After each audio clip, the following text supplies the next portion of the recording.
এ আছে 15 এই মুহূর্তে। আচ্ছা 16 জন হয়েছে। ঠিক আছে, তোমরা হাত নামিয়ে ফেলতে পারো। তো আমরা লেকচার শুরু করলাম। আজকে আমরা যে টপিকসটি কভার করব সেটি হচ্ছে সিস্টেম পারফরম্যান্স মেজারমেন্টের সেকেন্ড পার্ট। আমরা জানি কোনো একটি সিস্টেমে, যেমন উপরের যেই সিস্টেমটি তোমরা দেখতে পাচ্ছ, এটি একটি ইউনিটি ফিডব্যাক সিস্টেম। এখানে যদি একটি স্টেপ ইনপুট দেওয়া হয়, একটি ইউনিট স্টেপ ইনপুট যদি আমরা এভাবে দেই, এখানে যার মান হচ্ছে 1 সময়ের সাথে সাথে ইউনিট স্টেপ ইনপুট, সো আমরা যে আউটপুটটা পাবো সেই আউটপুটটা 1ই পাওয়ার কথা, কিন্তু আসলে আমরা 1 ওইভাবে হুবহু হয়তো নাও পেতে পারি।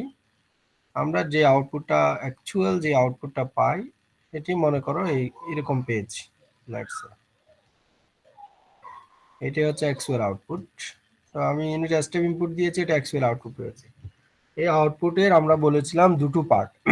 একটা হচ্ছে 98% আউটপুট পর্যন্ত, ফাইনাল ভ্যালু 98% পর্যন্ত যে সময়টুকু, সেটাকে আমরা সেই আউটপুটের পার্টটাকে আমরা বলেছিলাম, মনে করো এখান থেকে বামের এই পার্টটা আউটপুটের, এটাকে আমরা বলেছিলাম ট্রানজিয়েন্ট রেসপন্স পিরিয়ড বা ট্রানজিয়েন্ট রেসপন্স। আর এখান থেকে ডানের যে অংশটুকু, সেটাকে আমরা বলেছিলাম steady state response. Steady state response, তাহলে যে কোনো একটি সিস্টেম রেসপন্স বা আউটপুটকে দুই ভাগে ভাগ করা যায়, transient response, steady state response.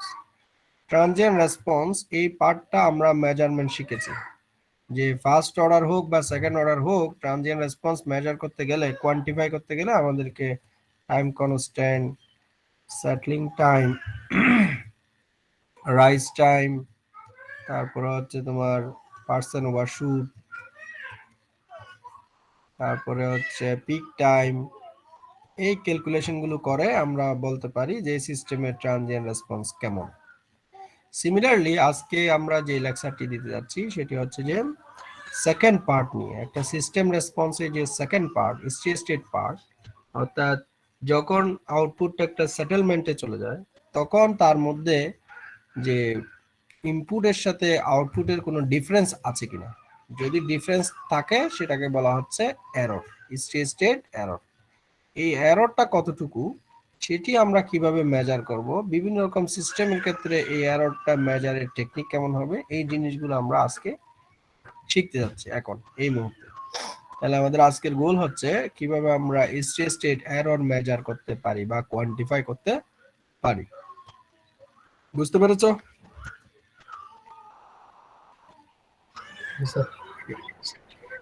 তোমরা অনেকে এখনো হাত নামাওনি, তোমাদেরকে বলছি হাত নামিয়ে ফেলতে।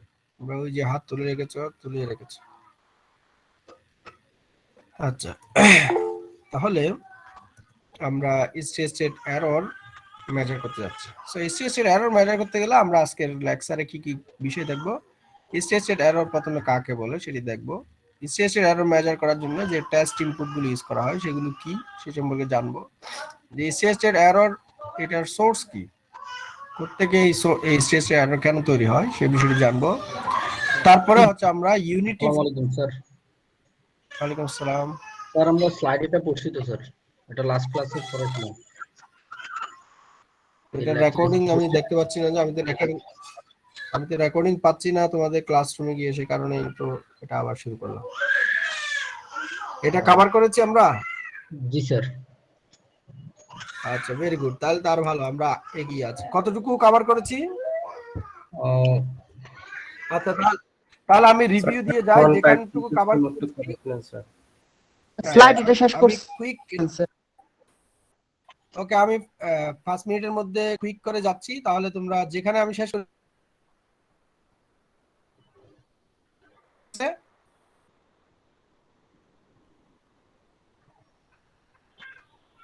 হ্যালো, জি আমি স্যার। রিভিউ দিয়ে যাচ্ছি। Okay sir. ওকে, আমি কুইক যাচ্ছি।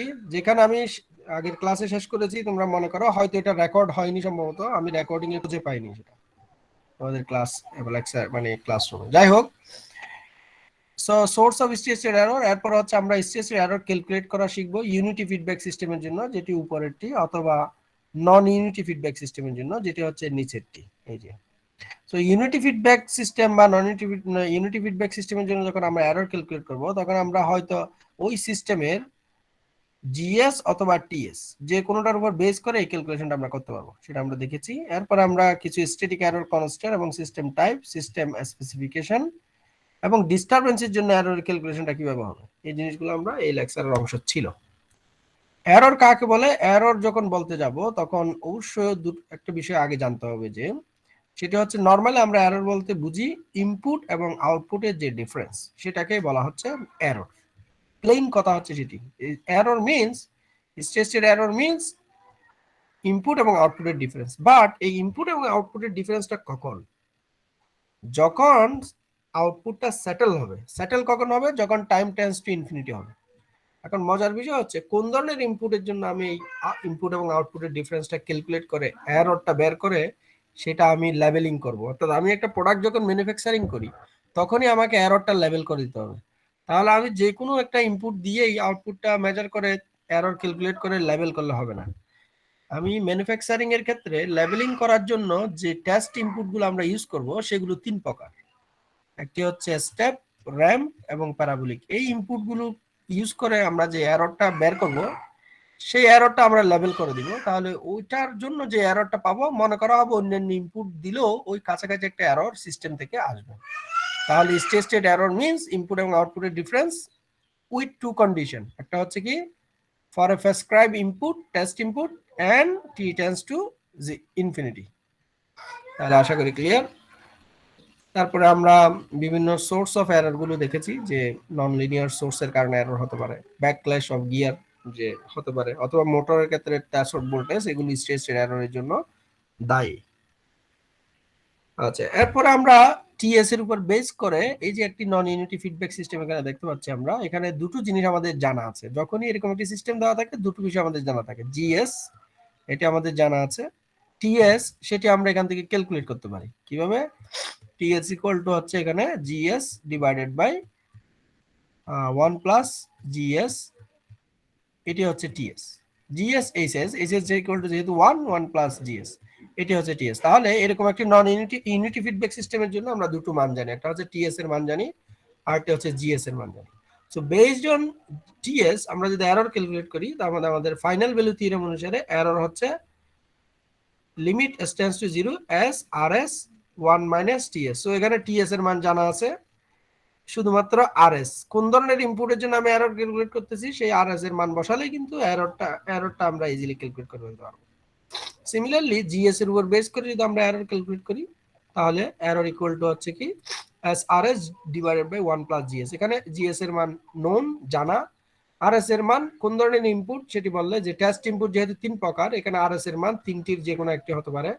আরএস এর মান হতে পারে 1/s স্কয়ার অথবা 1/s কিউব। এই মানগুলো বসালেই আমরা এররের ইকুয়েশন পেয়েছি। তাহলে এই ইকুয়েশনটি হচ্ছে এররের জিএস এর based on GS principal equation, এই ইকুয়েশনটি হচ্ছে based on TS principal equation. Okay, then আমরা নরমালি হচ্ছে বেসড অন জিএস ক্যালকুলেশন করে থাকি। সো বেসড অন জিএস যখন আমরা ক্যালকুলেট করি, তখন আমরা কি করলাম, যে স্টেপ ইনপুটের জন্য আমাদের প্রিন্সিপাল এরর ইকুয়েশনটি কেমন হয় সেটি আমরা দেখতে গেলাম। যে আমরা rs ইকুয়াল টু 1/s বসালাম, তখন আমরা লিমিট বসিয়ে দেখতে পেলাম যে এখানে আসলে দেখতে পাচ্ছি যে স্টেপ ইনপুটের জন্য এরর ইকুয়েশনটা হচ্ছে 1/1 plus limit s tends to 0 GS. এই যে limit s tends to 0 GS, এটাকে বলা হচ্ছে ক্যাপি। এটার নাম হয়েছে ক্যাপি, পজিশন কনস্ট্যান্ট বা স্ট্যাটিক এরর কনস্ট্যান্ট, যেটাকে পজিশন কনস্ট্যান্ট বলা হয়। র্যাম্প ইনপুটের জন্য আমরা এস স্কয়ার বসিয়েছি, কাটাকাটি গেল, আরেকটি এস রয়ে গেল, তারপরে 0 বসালাম, এস এর মান বসালে আমরা দেখতে পাচ্ছি 1/s টেন্ডস টু 0 SGS। এইভাবে ইকুয়েশনের ফরম্যাট রয়েছে। Limit s tends to 0 SGS এটাকে বলা হয় ক্যাবি।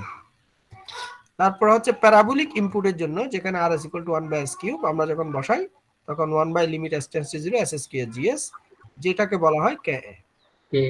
তাহলে মজা কে, এই তিনটি মান ক্যাপি, ক্যাবি, কেই, কে, এদেরকে বলা হয় static error constant. Static error constant.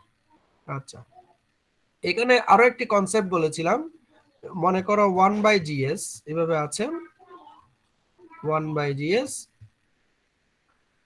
এর সাথে এখানে একটা s গুণাকার আছে, এই যে 1/s এটাকে বলা হয় ইন্টিগ্রেটর। 1/s কে কি বলা হয়? ইন্টিগ্রেটর। Integrator sir. তাহলে 1/s স্কয়ার মানে হচ্ছে ডাবল ইন্টিগ্রেটর, আর 1/s কিউব মানে হচ্ছে তিনটি ইন্টিগ্রেটর। তাহলে এই কনসেপ্টটি এখানে বলেছিলাম, যেটা আমাদের একটু পরে দরকার হবে। যাই হোক, আমরা এখন যতটুকু নলেজ গ্যাদার করেছিলাম তার উপর বেস করে আমরা কিছু এক্সাম্পল করেছিলাম।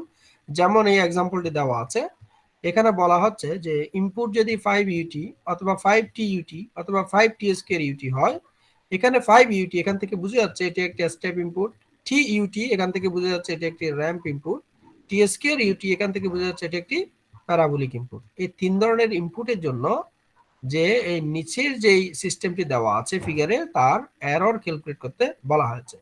সো আমরা জানি যে স্টেপ ইনপুটের জন্য এররের ইকুয়েশন হচ্ছে 1/1 plus limit s tends to 0 gs। এখানে যেহেতু ইনপুটের সাথে 5 গুণাকার আছে সেজন্য এখানে 5 উপরে দেওয়া হলো। তারপর হচ্ছে limit s tends to 0 gs, gs এর মধ্যে যদি s এর মান 0 বসাই, তো আমরা এটা 0, এটা 0, এটা 0, দ্যাট মিন্স 120 ইনটু 2, তারপরে 3 ইনটু 4, সেখান থেকে আমরা পাচ্ছি 20। তাহলে 5/1 প্লাস 20 ইকুয়াল টু 5/21। তো আমরা দেখতে পেলাম যে এই সিস্টেমের ক্ষেত্রে স্টেপ ইনপুট দিলে একটা কনস্ট্যান্ট এরর পাওয়া যাবে। এটা হচ্ছে কনক্লুশন।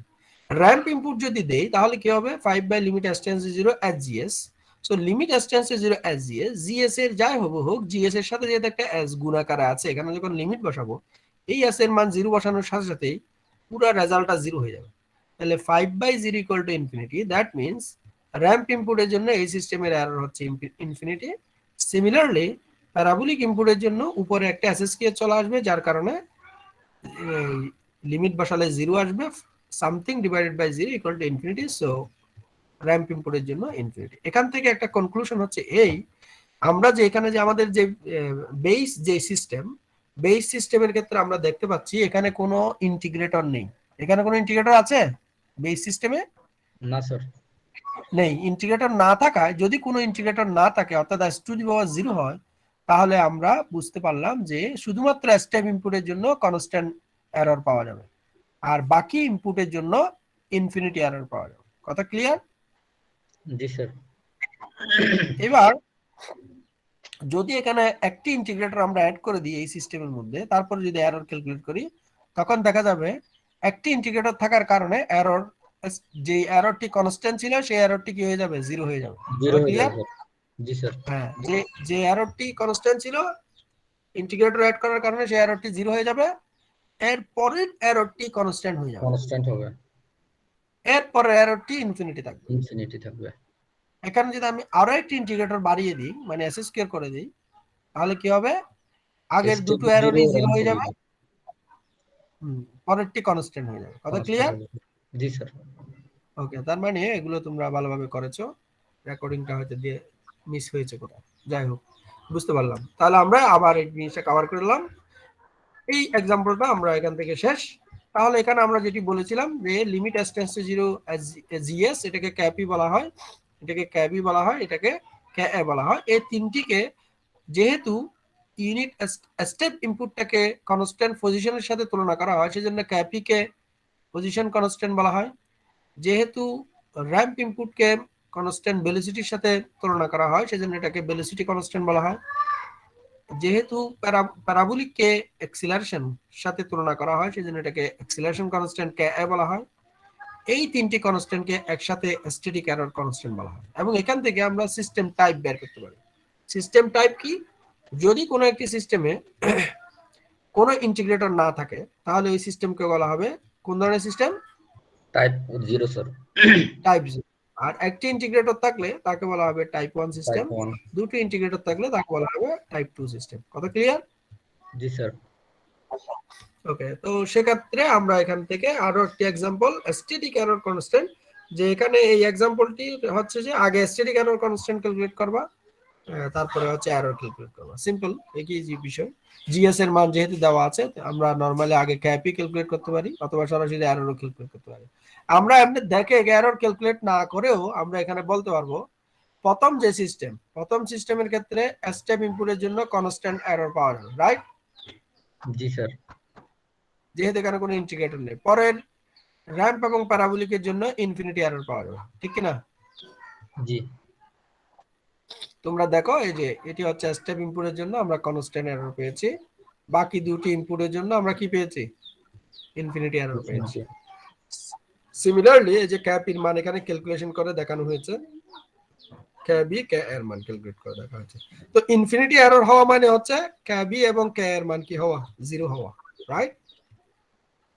জি স্যার। যেহেতু 1/kb 1/k হচ্ছে ইকুয়েশন। ওকে, এবার দেখো 2 নাম্বার সিস্টেমটার ক্ষেত্রে আমরা দেখতে পাচ্ছি এখানে একটি ইন্টিগ্রেটর আছে, তার মানে এখানে ইউনিট স্টেপ ইনপুট দিলে এরর হবে 0, র‍্যাম্প ইনপুট দিলে কনস্ট্যান্ট এরর পাবা, আর প্যারাবোলিক ইনপুট দিলে ইনফিনিটি এরর পাবা। আশা করি ক্লিয়ার হয়েছে। এবং তুমি সেটা ক্যালকুলেট করবা, এই কিভাবে ক্যালকুলেট করে দেখবা যে এইভাবেই পাবা। সিমিলারলি 2 নাম্বার সিস্টেমে দেখো এখানে দুটো ইন্টিগ্রেটর আছে, সো এটা একটি টাইপ 2 সিস্টেম। টাইপ 2 সিস্টেমের ক্ষেত্রে আমরা দেখতে পাচ্ছি যে এখানে স্টেপ ইনপুট দিলে এরর অবশ্যই 0, তারপরে র‍্যাম্প ইনপুট দিলে তাও 0, তারপরে প্যারাবোলিক ইনপুট দিলে কি হবে, কনস্ট্যান্ট এরর পাওয়া যাবে। কথা ক্লিয়ার?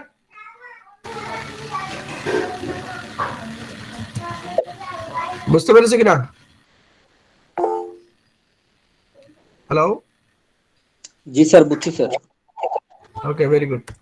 তাহলে আমাদের এই স্ট্যাটিক এরর, কনস্ট্যান্ট ইত্যাদি এই রিলেটেড পড়া শেষ। সবগুলো পড়াকে যদি এখানে সামারি করা হয় তাহলে আমাদের 3 ধরনের type system, type 0, type 1, type 2 system. প্রত্যেকটা সিস্টেমের জন্য step input, parabolic, ramp input, parabolic input যদি হয়, স্টেপ ইনপুটের জন্য এরর ক্যালকুলেশনের ইকুয়েশন হচ্ছে এটি, তারপরে হচ্ছে এটি র‍্যাম্পের জন্য ইকুয়েশন, এটি হচ্ছে প্যারাবোলিকের জন্য ইম্পর্টেন্ট। মজার বিষয় হচ্ছে ইকুয়েশন, মজার বিষয় হচ্ছে টাইপ 0 এর ক্ষেত্রে কি হবে, টাইপ 0 এর ক্ষেত্রে আমরা জানি স্টেপ ইনপুটের জন্য হচ্ছে কি আমরা একটি কনস্ট্যান্ট এরর পাবো, সেই এররটা সূত্র ব্যবহার করে ক্যালকুলেট করতে হবে।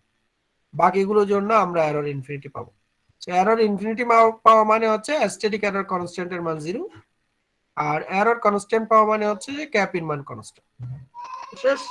তারপরে সিমিলারলি টাইপ 1 সিস্টেমের ক্ষেত্রে আমরা জানি স্টেপের জন্য এরর 0, বাকিটা কনস্ট্যান্ট, সেটা সূত্র থেকে ক্যালকুলেট করতে হবে, পরেরটা ইনফিনিটি। যেটা এরর 0 সেটার কনস্ট্যান্ট হচ্ছে ইনফিনিটি, ইনফিনিটি হওয়ার কারণে হচ্ছে এটা 0 হয়েছে, 1/infinity means 0। যে এররটি কনস্ট্যান্ট সেক্ষেত্রে তার স্ট্যাটিক এরর কনস্ট্যান্ট, যেটি ইনফিনিটি সেক্ষেত্রে হচ্ছে 0। সিমিলারলি টাইপ 2 এর ক্ষেত্রে একই কথা সত্য, যেটি আমরা দেখেছি। এইভাবে আমরা এখানে একটা एग्जांपल বলেছিলাম গত ক্লাসে, সেটি আমাদের কাছে ক্লিয়ার হয়েছে। আমরা এখানে একটি সিস্টেম দেওয়া আছে যে একটা ইউনিটি ফিডব্যাক সিস্টেমে জিএস এর মান দেওয়া আছে, জিএস এর উপর বেস করে ক্যাপি, ক্যাবি, ক্যা এগুলো ক্যালকুলেট করতে বলা হয়েছে। আমরা ক্যালকুলেশন আপাতত না করলেও আমরা এতটুকু অ্যাজাম্পশন করতে পারি, এটা যেহেতু টাইপ 0 সিস্টেম, সো এখানে ক্যাপির মান হবে একটি পাওয়া যাবে, ক্যাবি এবং ক্যা এর মান কি হবে, 0 হবে, রাইট? জি স্যার। হ্যাঁ, তাহলে সেখান থেকে আমরা এররও কি করতে পারি, এই যে বলছে এ নাম্বারে যে ক্যালকুলেশন গুলো করেছো সেই অনুসারে এরর ক্যালকুলেট করো। তো এরর ক্যালকুলেট করতে বললে আমরা দেখবো যে স্টেপ ইনপুটের জন্য কনস্ট্যান্ট এরর পাবো, বাকিগুলোর জন্য কি ইনফিনিটি এরর পাবো। এই হচ্ছে আমাদের রেজাল্ট, এবং তোমরা এখানের সাথে কম্পেয়ার করে ক্যালকুলেট করে সেই বিষয়টি দেখতে পারো। এখন যে মজার বিষয়টি সেটি হচ্ছে একটা সিস্টেম, কন্ট্রোল সিস্টেম ডেভেলপ করার পরে তার গায়ের উপরে স্পেসিফিকেশন লিখে দেওয়া হয় যে এটা টাইপ 1, এটা টাইপ 1 সিস্টেম, তো অথবা টাইপ 0 সিস্টেম, এরকম কিছু একটা লিখে দেওয়া থাকে। অথবা টাইপ সিস্টেম না লিখে সেখানে স্ট্যাটিক এরর কনস্ট্যান্টের মানগুলো বলে দেওয়া হয়। যে মনে করো বক্সের গায়ে লিখা, ম্যানুফ্যাকচারিং বক্সের গায়ে যে ক্যাপ ইকুয়াল টু 100। সো এই যে ক্যাপ ইকুয়াল টু 100 স্পেসিফিকেশন, এই কথাটির মধ্যে প্রায় 4টা ইনফরমেশন থাকে, শুধু এতটুকু কথার মধ্যে 4টা ইনফরমেশন থাকে। অথবা ক্যাব ইকুয়াল টু 1000, এই কথাটার মধ্যে 4টি ইনফরমেশন থাকে। কি কি ইনফরমেশন? যেহেতু ক্যাবির মান দেওয়া আছে, অথবা ক্যা এর মান দেওয়া আছে, অথবা ক্যাপির মান দেওয়া আছে, তাহলে সর্বপ্রথম হচ্ছে সিস্টেমটি স্টেবল, অর্থাৎ এটা স্টেবল অপারেশন করবে। সেকেন্ড হচ্ছে কোন স্ট্যাটিক এররের মান দেওয়া আছে সেই অনুসারে ওই সিস্টেমের টাইপ জানতে পারবে। যেহেতু ক্যাবির মান দেওয়া আছে, সো এটি হচ্ছে অবশ্যই টাইপ 1 সিস্টেম। এখন টাইপ 1 সিস্টেম এই কথাটির অর্থ হচ্ছে আমরা অনেক কিছু বিষয় জানি।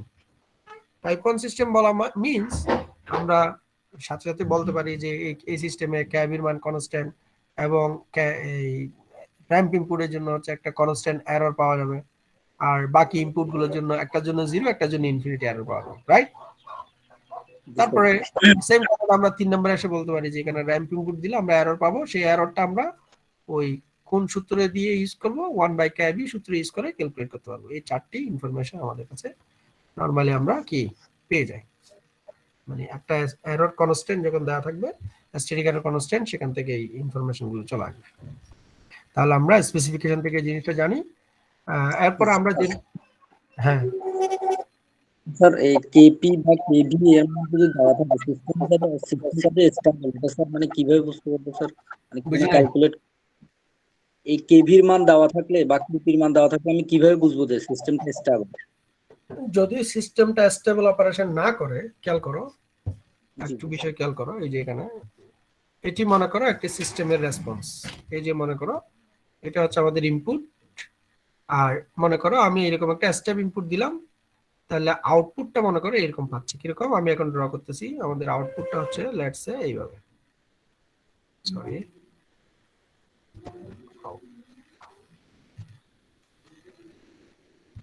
আমি আবার ড্র করছি, এটা একটু ডিস্টার্ব হয়েছে। মনে করো এটা হচ্ছে আমাদের ইনপুট, আর আমরা আউটপুটটা পাচ্ছি এইভাবে। এখন তুমি বলো আউটপুটটা সময়ের সাথে সাথে কি একটা নির্দিষ্ট মানের দিকে যাচ্ছে না ইনফিনিটির দিকে যাচ্ছে? ইনফিনিটির দিকে স্যার। তাহলে এখানে কোনো তুমি ইউনিট স্টেপ, যেহেতু ইউনিট স্টেপ ইনপুট দিচ্ছি, এখানে কোনো তুমি এরর ক্যালকুলেট করতে নরমালি ইউনিট স্টেপ ইনপুটের জন্য সিস্টেমটার আমরা যদি দেখতে পাচ্ছি, আমাদের প্রিভিয়াস আলোচনা থেকে আমরা বুঝলাম যে ইউনিট স্টেপ ইনপুটের জন্য সিস্টেমটার অবশ্যই ক্যাপির মান কি আসবে, কনস্ট্যান্ট আসবে, রাইট? জি কনস্ট্যান্ট আসা এই কথার অর্থ হচ্ছে সেখানে একটা নির্দিষ্ট এরর আছে। নির্দিষ্ট কি আছে? Error error. আছে। এখন তুমি দেখো এই ডান পাশে যে ফিগারটা ড্র করেছে, এটা যদি রেসপন্সটা যদি ইনফিনিটির দিকে চলে যায়, তাহলে টাইম যখন ইনফিনিটির দিকে যাবে এররটা কোন দিকে চলে যাবে? ইনফিনিটির দিকে চলে যাবে, right? Sir G sir. That means unit step ইনপুটের ক্ষেত্রে আমি একটা কনস্ট্যান্ট এরর পাওয়ার কথা ছিল, অথবা জিরো এরর পাওয়ার কথা ছিল, কিন্তু আমি পাচ্ছি কি এরর? Infinity error. কথা রাইট? জি জি স্যার। তাহলে এই কথাটার অর্থ কি? সিস্টেমটা আনস্টেবল।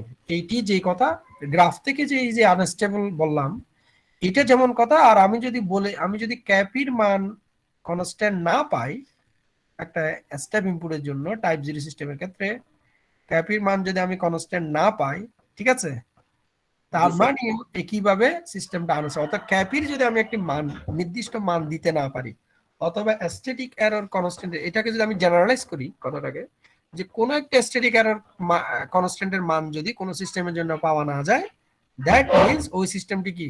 আনস্টেবল। জি স্যার ইনডাইরেক্টলি, বুঝছি। ইনডাইরেক্টলি বিষয় সেটাই। ক্যাপির মান কনস্ট্যান্ট এই কথার অর্থ হচ্ছে সিস্টেমটার রেসপন্স কখনো এরকম ইনফিনিটির দিকে যাবে না, সেটা অবশ্যই একটা নির্দিষ্ট কি ডিফারেন্স মেনটেন করবে। কথা ক্লিয়ার? জি স্যার। তো সিমিলারলি ক্যাপির মান কনস্ট্যান্ট এই কথাটি থেকে আমরা ইনডাইরেক্টলি বুঝলাম কি, চারটি ইনফরমেশন পেলাম। একটি হচ্ছে কি, যেহেতু স্ট্যাটিক এরর কনস্ট্যান্টের মান আছে, অতএব সিস্টেমটা স্টেবল অপারেশন করবে, এক নম্বর। দুই নম্বর হচ্ছে কোন স্ট্যাটিক এরর কনস্ট্যান্টের মান দেওয়া আছে তার উপর বেস করে সিস্টেমটার টাইপ কত সেটা আমরা বলতে হবে। কথা ক্লিয়ার? জি স্যার।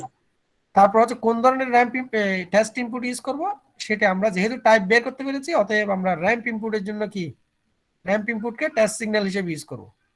কথা ক্লিয়ার? জি স্যার। তারপর হচ্ছে করব অথবা করা হয়েছে, একই কথা। 4 নাম্বার হচ্ছে কি, আমরা এখন এই এরর যদি ক্যালকুলেট করতে চাই, আমাদেরকে 1/kb এই ইকুয়েশনটি ইউজ করতে হবে। বুঝে আসছে? স্যার বুঝছি স্যার। আচ্ছা, আমরা এই যে এক্সাম্পল এটি কভার করেছিলাম গত ক্লাসে।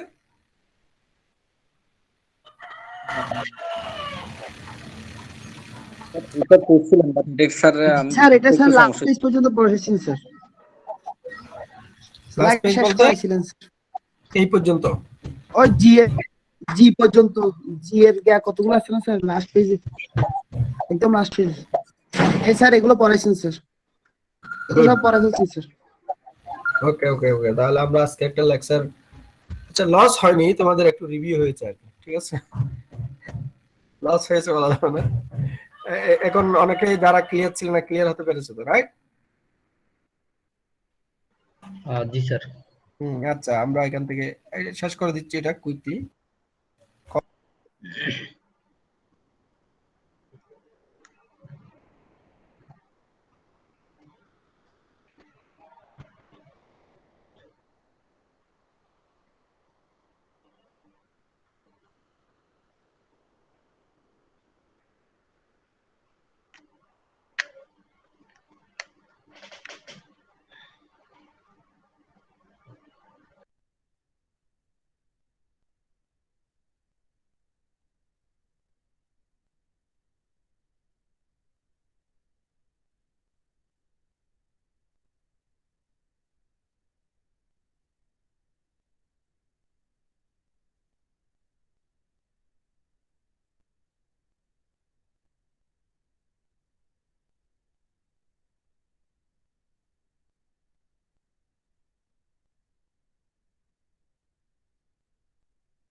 আচ্ছা, তোমরা আমাকে শুনতে পাচ্ছ, রাইট? জি স্যার। আচ্ছা, এখন আমরা যে স্টেট এররের যে নলেজটা গ্যাদার করলাম, সেই নলেজটাকে এখন আমরা ডিপ্লয় করব। ডিপ্লয় করা মিন্স এটা আমরা একটা ডিজাইন প্রবলেমের জন্য, প্র্যাকটিক্যাল একটা প্রবলেমের জন্য এই জ্ঞানটাকে ব্যবহার করব। সেটি কি? তোমরা দেখো এখানে একটি সিস্টেম দেওয়া আছে, রাইট? ডান পাশে একটি সিস্টেম দেওয়া আছে। এটি একটি ইউনিটি ফিডব্যাক সিস্টেম, ঠিক না? জি স্যার। হ্যাঁ, এখন খেয়াল করো এই সিস্টেমটাতে একটা ট্রান্সফার ফাংশন সাথে কোন একটা কনস্ট্যান্ট যদি গুণাকারে থাকে সেটাকে আমরা অনেক সময় গেইন বলি, ঠিক আছে? জি। এটাকে আমরা গেইন, যদিও গেইনের ডেফিনেশনটা প্লেন ডেফিনেশন এরকম না, আরো ভিন্নভাবে ডেফিনেশন দেওয়া হয়। নরমালি মনে করা হয় যে স্টেট অবস্থায় কোন একটা সিস্টেমের আউটপুট এবং ইনপুটের যে কনস্ট্যান্ট ভ্যালু তাদের রেশিওটাই হচ্ছে গেইন, অনেক সময় এভাবেও বলা হয়। যাই হোক, এখানে আমরা ট্রান্সফার ফাংশনের সাথে একটা কে গুণাকারে দেখতে পাচ্ছি, রাইট? জি স্যার। এটি হচ্ছে গেইন, এবং এই গেইনটি হচ্ছে মূলত কন্ট্রোলার থেকে আসে, কন্ট্রোলার গেইন, ঠিক আছে? Controller gain. সো আমরা আমাদের স্টেট পারফরমেন্স ডিজাইন করার জন্য এই গেইনের মান কত হবে এটা হচ্ছে মনে করো আমরা নিজেরাই ঠিক করে দিব, মনে করো এইরকম। তাহলে এই গেইনের মান কত হলে আমাদের এরর কত পার্সেন্ট হবে সেটি নির্ভর করবে। তাহলে এটি একটি খুবই প্র্যাকটিক্যাল এক্সাম্পল এবং যেখানে গেইন ডিজাইন করা হয়। তো সিস্টেমের প্রশ্ন করা হচ্ছে তোমাকে এরকম, যদি তুমি এররটাকে 10% এর মধ্যে রাখতে চাও, মিনিমাইজ করতে চাও, তাহলে এই গেইনের মান কতটুকুর মধ্যে রাখতে হবে। এটি হচ্ছে এখানকার, এটি একটি ডিজাইন প্রবলেম এবং এর মাধ্যমে ডিজাইন করা হবে। যাই হোক, প্রথমত সিস্টেমটার দিকে খেয়াল করলে আমরা দেখতে পাচ্ছি সিস্টেমটি হচ্ছে কি টাইপ 1 সিস্টেম। কোন ধরনের সিস্টেম? Type 1 sir. যেহেতু এখানে একটি ইন্টিগ্রেটর রয়েছে, তো টাইপ 1 সিস্টেম যেহেতু তার এরর ক্যালকুলেট করতে হবে অবশ্যই 1/kb এই সূত্র ব্যবহার করে। জি স্যার, র্যাম্প সিগন্যাল। হ্যাঁ, র্যাম্পের ক্ষেত্রে। সো এই সূত্রের মধ্যে এরর কত হবে সেটা আমরা আগে থেকেই ঠিক করে নিলাম যে এখানে এরর থাকতে পারবে কত, 10%, দ্যাট মিন্স 0.1। তাহলে আমার স্ট্যাটিক এরর কনস্ট্যান্টের মান কত? kb = 10, right? জি স্যার। আবার আমরা জানি kb = limit s tends to 0 sgs, এই সূত্রটা আমরা জানি। সেখানে যদি আমরা s এর মান 0 বসিয়ে দিই তাহলে আমরা দেখতে পাচ্ছি k * 5 / 6 * 7 * 8, এখান থেকে আমরা k এর মান যদি ক্যালকুলেট করি কত পাচ্ছি? 672, মানে মিন্স 672। অর্থাৎ এখানে যদি কন্ট্রোলার গেইন যদি 672 হয়, তাহলে আমার এই সিস্টেমের মধ্যে আমি যদি একটা র্যাম্প ইনপুট দেই তাহলে আমি যে এররটা পাবো স্টেট এরর, আমরা ট্রানজিয়েন্ট রেসপন্সের কথা বলছি না, কি বলছি? স্টেট এরর কথা বলছি। এররটা কত পার্সেন্ট হবে? 10%। 10%, গুড। তাহলে আসলে এইভাবে আমরা গেইন ডিজাইন করতে পারি। এবং মজার বিষয় হচ্ছে এই যে গেইন ডিজাইন করেছো ইনডাইরেক্টলি আসলে এটা হচ্ছে পি কন্ট্রোলারের গেইন। আমরা যে বিভিন্ন রকম কন্ট্রোলার পড়বো সেখানে এই যে পি কন্ট্রোলার, প্রপোর্শনাল কন্ট্রোলারের এটা হচ্ছে গেইনের মান। কথা কি বুঝাতে পারলাম? জি স্যার। ওকে, গুড। এই হচ্ছে আমাদের একটা এক্সাম্পল। সিমিলারলি এটা আরেকটা এক্সাম্পল, ডিএস এর মান দেওয়া আছে ইউনিটি ফিডব্যাক। কে এর মান কত হলে 10% এরর হবে আগের মতো করে করব। এখানে দেখা যাচ্ছে এটা হচ্ছে একটা টাইপ 0 সিস্টেম, ঠিক আছে? জি স্যার। তাহলে এখানে তোমাকে যে সূত্রটি ইউজ করতে হবে 1/1 + kp, kp = হচ্ছে কত, 10% মিন্স 0.1। এখান থেকে তুমি kp এর মান ক্যালকুলেট করবা, করার পরে তুমি আবার kp এর সূত্র বসিয়ে সেখান থেকে k এর মান বের করবা, রাইট? জি স্যার। ওকে। তারপরে যদি সিস্টেমে যদি ডিস্টারবেন্স থাকে তাহলে ক্যালকুলেশনটা কি হবে? ডিস্টারবেন্স থাকলে ক্যালকুলেশনের মডিফিকেশনটা কি হবে খেয়াল করো। এই যে ব্লক ডায়াগ্রাম, এখানে ডিস্টারবেন্সটাকে কনসিডার করা হয়েছে।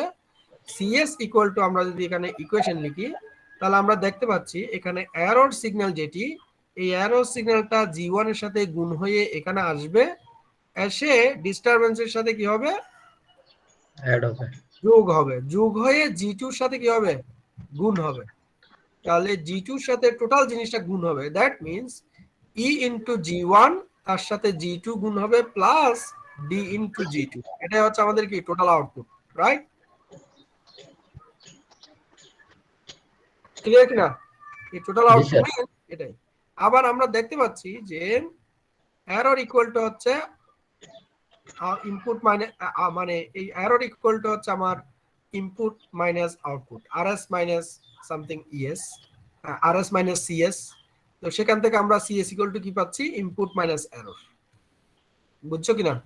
এই সামিং জাংশনের মধ্যে যদি আমরা সূত্র অ্যাপ্লাই করি, ইএস ইকুয়াল টু পাচ্ছি আর মাইনাস সি, সেখান থেকে সি ইকুয়াল টু কি আর মাইনাস ই, এই যে ইকুয়েশনটি পাচ্ছি, রাইট? ঠিক আছে কিনা? জি স্যার। জি স্যার।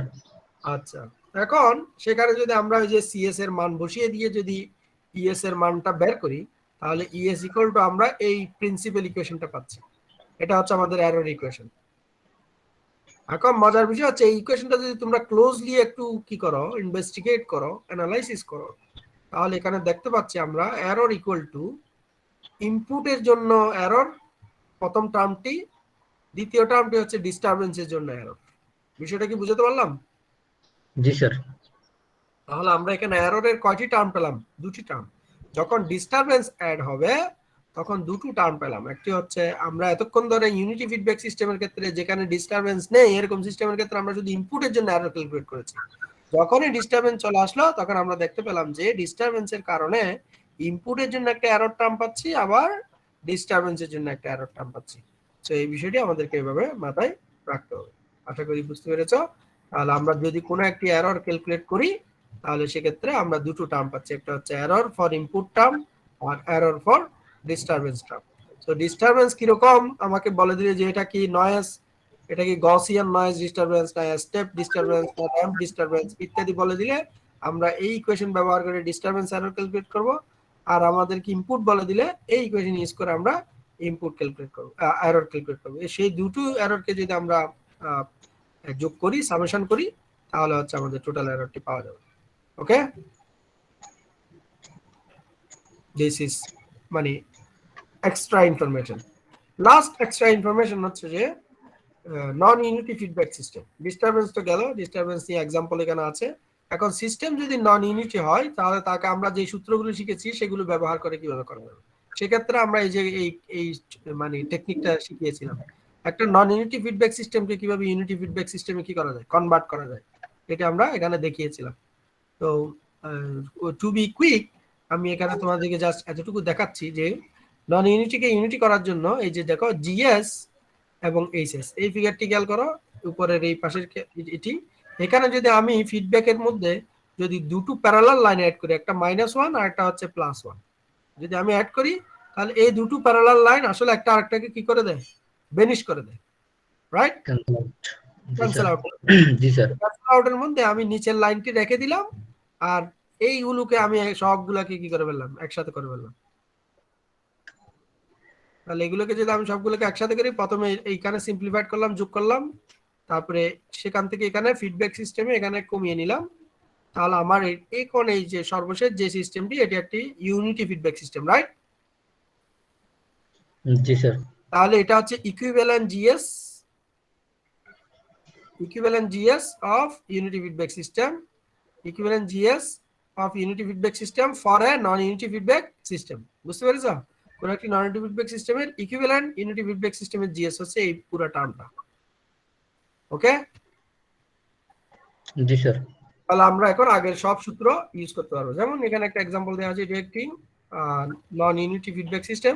তো যেহেতু এটি নন ইউনিটি ফিডব্যাক সিস্টেম তাহলে প্রথমে তার ইকুইভ্যালেন্ট জিএস বের করতে হবে। এই যে equivalent GS equal to GS divided by 1 plus GSSS minus GS, calculate করার পর এই ইকুয়েশনটি পাওয়া গেল, এই সূত্রটি পাওয়া গেল, রাইট? এটি পাওয়া গেল। এবার এখানে আমরা যখন ওই ক্যাপির মান বের করব আগের সূত্রগুলো ব্যবহার করতে পারবো এবং এররের মান ক্যালকুলেট করা যাবে। বুঝে আসছে? এভাবে আমরা এরর ক্যালকুলেট করতে পারি। এতটুকুই ছিল আমাদের এরর রিলেটেড পড়া, এবং সেটি আমরা আবার যেহেতু মিসম্যাচ হয়েছে আমরা এটি রিভিউ দিলাম। তো আমরা আমাদের ক্লাস টাইম কয়টা পর্যন্ত? স্যার 12টা। 12টা পর্যন্ত। ওকে, আমরা 2 মিনিটের একটা ব্রেক দিচ্ছি। 2 মিনিট সবাই একটু চুপচাপ রেস্ট নাও। 30 থেকে আমি এখন রুট লুকাস শুরু করব।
সো আমরা আবার শুরু করি, ঠিক আছে?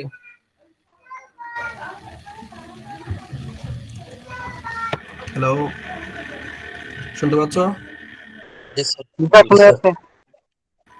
হ্যাঁ, এটি এখন যে লেকচারটি শুরু করবে এটি খুবই ইম্পর্টেন্ট, সবাই একটু ভালোভাবে খেয়াল করো। আমরা আস্তে আস্তে ডিফিকাল্টি ফেজে যাচ্ছি। সো এখানে শুরুর দুটো স্লাইড যদি ভালোভাবে না বুঝো পুরো লেকচারটি কিছুই বুঝবে না। সেজন্য আমি বলবো এটি খুব মনোযোগ দিবে। এখন আমরা এখন যেটি পড়তে যাচ্ছি সেটি টোটাল যে টপিকসটার নাম সেটি হচ্ছে রুট লুকাস। রুট লুকাস কি, কাকে বলে, সেগুলো আমরা পড়বো, একটু পরে বলবো।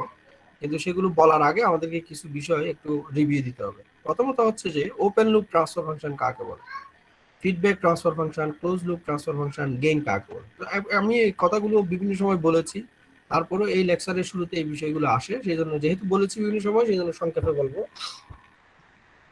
ওপেন লুপ ট্রান্সফার ফাংশন বলতে আমরা মূলত বোঝাতে যাচ্ছি এখানে সেটা হচ্ছে যে সামিং জাংশন থেকে শুরু করে আমাদের যে আউটপুট যে টার্মিনাল, এই মাঝখানে যে যে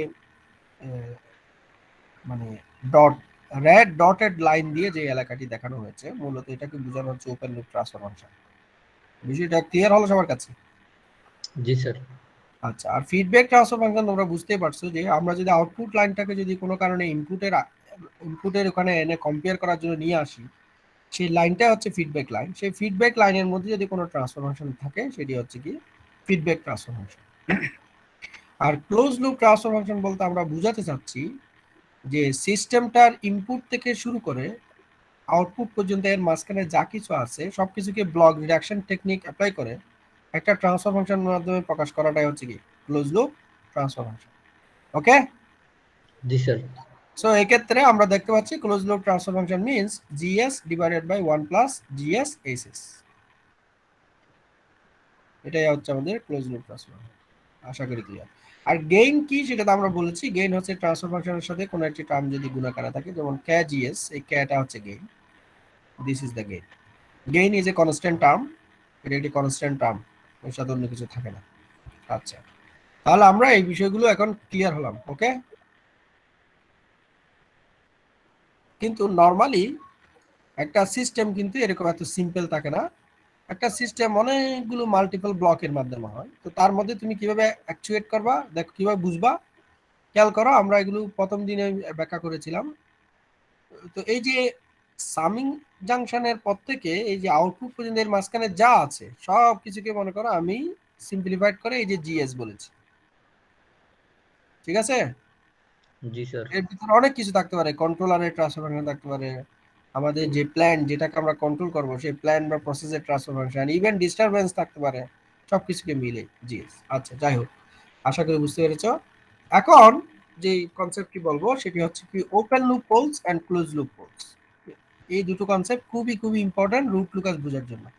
এটি বুঝতে পারলেই রুট লুকাস বুঝে যাবে, ঠিক আছে? আচ্ছা, তোমাদেরকে আমি একটা ট্রান্সফার ফাংশন দিই, কোন একটা সিস্টেমের একটা ট্রান্সফার ফাংশন এইভাবে দিয়ে দিলাম, যে বললাম যে এটি একটা open loop system, feedback system না, জাস্ট ওপেন লুপ সিস্টেম। কিছুক্ষণের জন্য ওপেন লুপ সিস্টেম মনে করো। ট্রান্সফার ফাংশনটা হচ্ছে কি 1/s+1।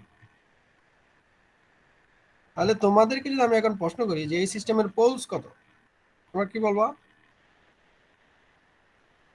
Single pole sir. কত? Single pole s equal to কত? Equal to 1 -1 -1। -1 স্যার -1 -1। স্যার। তাহলে এই সিস্টেমের পোলস হচ্ছে -1 এবং এটি একটি ওপেন লুপ সিস্টেম। কেন? কারণ আমি বলছি যে এটা হচ্ছে এরকম, সিস্টেমটা এই টাইপের। এটা GS, এর কোনো ফিডব্যাক নাই, জাস্ট এভাবে ইনপুট যাবে আউটপুট। তাহলে এটা এই যে ওপেন লুপ ট্রান্সফার ফাংশন থেকে যে পোলসটা পাওয়া গেল এটা হচ্ছে কি ওপেন লুপ পোলস। ওকে, জি sir.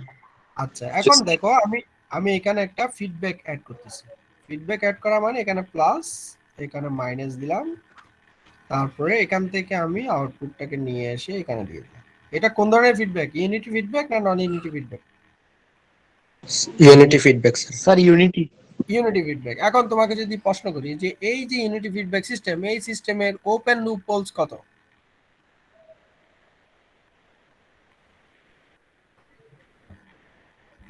Sir 1 open loop poles -1। 1 বলো কেন তুমি বারবার? -1। Open loop poles, open loop transfer function থেকে যেই পোলসটি পাওয়া যাচ্ছে, এখানে ওপেন লুপ ট্রান্সফার ফাংশন হচ্ছে 1/s+1। এখান থেকে ডেনোমিনেটর ইকুয়াল টু 0 ধরলে আমরা দেখতে পাচ্ছি ওপেন লুপ পোলস হচ্ছে কত? -1। -1 আচ্ছা, এখন তোমাকে যদি প্রশ্ন করি যে এই সিস্টেমের ক্লোজ লুপ পোলস কত, বলতে পারবা?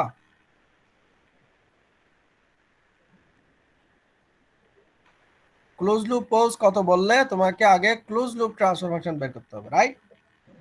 জি স্যার। স্যার টিএস বের করতে হবে। তো টিএস বের করো, টিএস হলে কত হবে একটু বলো? টিএস হলে হবে 1/s+1 divided by 1 plus 1 plus 1/s+1। 1/s+1 into 1 sir হ্যাঁ, -2 স্যার। ইকুয়াল টু কত হবে?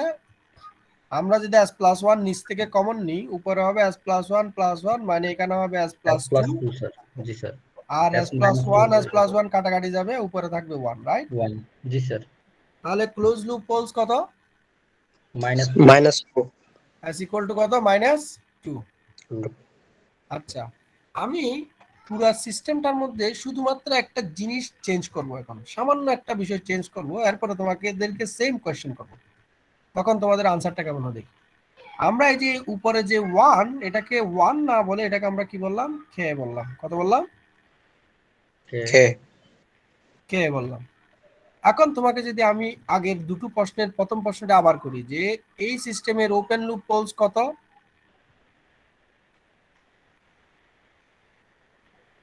সেমই তো থাকবে স্যার।